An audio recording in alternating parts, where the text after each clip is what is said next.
यांगचू fried rice, अज्जा, तेल 2 खाने का चम्मच, झींगा 100 ग्राम, लाइट गोल्डन फ्राई कर लें।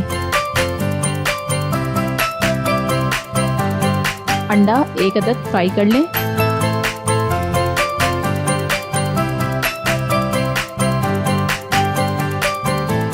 तेल 1 खाने का चम्मच, गाजर 1/4 कप, मशरूम 2 अदद कटे हुए, सॉसेजेस 2 अदद कटे हुए,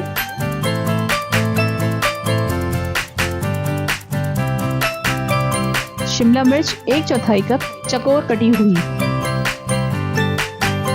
चावल 2 अफराद के लिए। तमाम अज्जा मिक्स कर लें। सफ़ेद मिर्च आधा चाय का चम्मच, नमक आधा चाय का चम्मच या हस्बे जायका, सोया सॉस 1 खाने का चम्मच। अच्छी तरह मिक्स कर लें।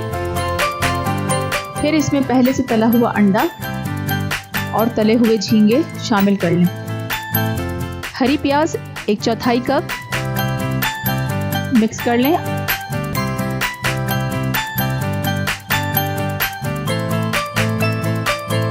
और गर्मा गर्म पेश करें।